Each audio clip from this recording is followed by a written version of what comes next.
Good day. Well, in this pouring rain and chilly afternoon, we are going to tackle changing the return fuel lines, the caps, and the double O-rings that are on the top of each of the injectors.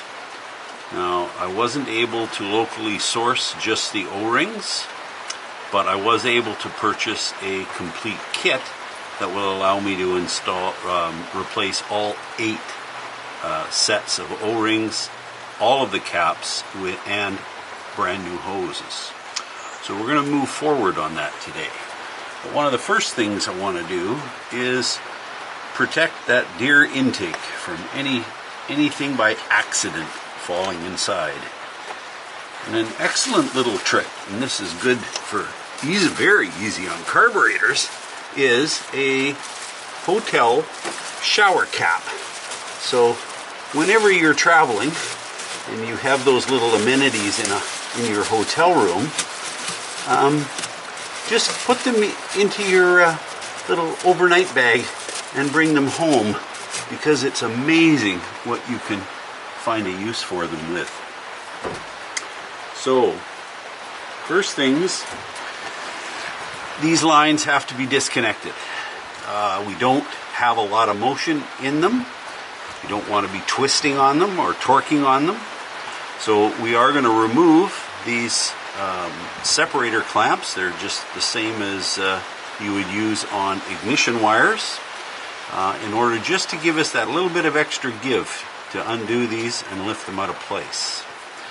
Another point to make when undoing these, they are, in this case, this engine, International, is predominantly standard threads and standard sizes, where the rest of this 91 Ford, the body, etc., is pretty much all metric. So you do sort of, as the words would say, get to use all the tools in your toolbox. So if you can pay close attention to this number 2 right here, this is the one that was leaking. When you're ready to loosen all of these ones do look in very good shape, but what to watch for is to ensure that if these lines show that they're quite rusty, similar to a brake line going into a brake cylinder, when you crack these loose, you want to watch to make sure that this line does not start to twist. The cap has got to move freely. So I'm going to just put some good pressure on here, and there she goes. And you can see that this one is moving freely. Okay. Well, this one's got a little more oomph to it. There she goes. Okay. And one last one to get lucky with. Awkward. 1, 2, 3, and there she goes. Okay, well, that is a great success that these have all loosened up without any twisting on the lines. And when I take this apart, I'm going to take this apart as a complete assembly. All 4 of these caps and the hoses at the end. The reason for that is it's much simpler to take this into the shop and rebuild this piece to match identically on the bench, especially since in the shop it's nice and warm.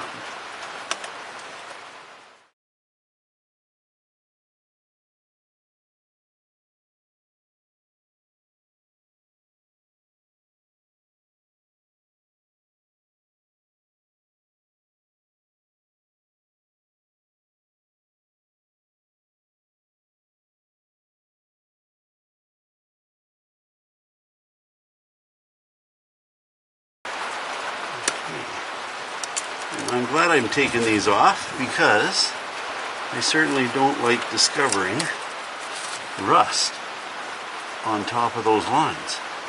So we'll take the time to treat those and tidy them up significantly. Okay, so we're back to our injectors. Now I did loosen these off by finger as far as I could go.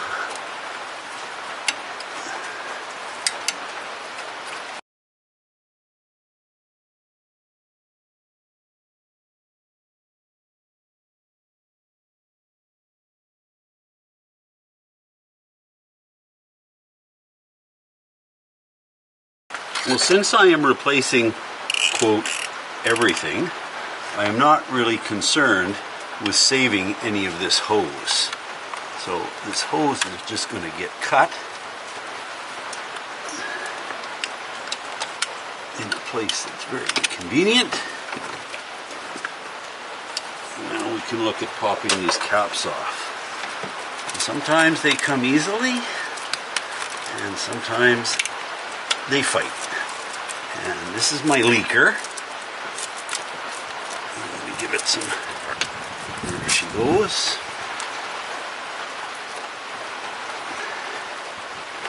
And there she goes.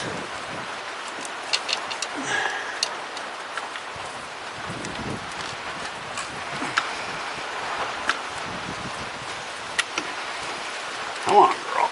There, I think we got her. Okay, well, folks, that was not as difficult as I was expecting it to be. Things on this truck are just in pretty good shape. So there we have it. I can go to the shop and remanufacture this and be happy.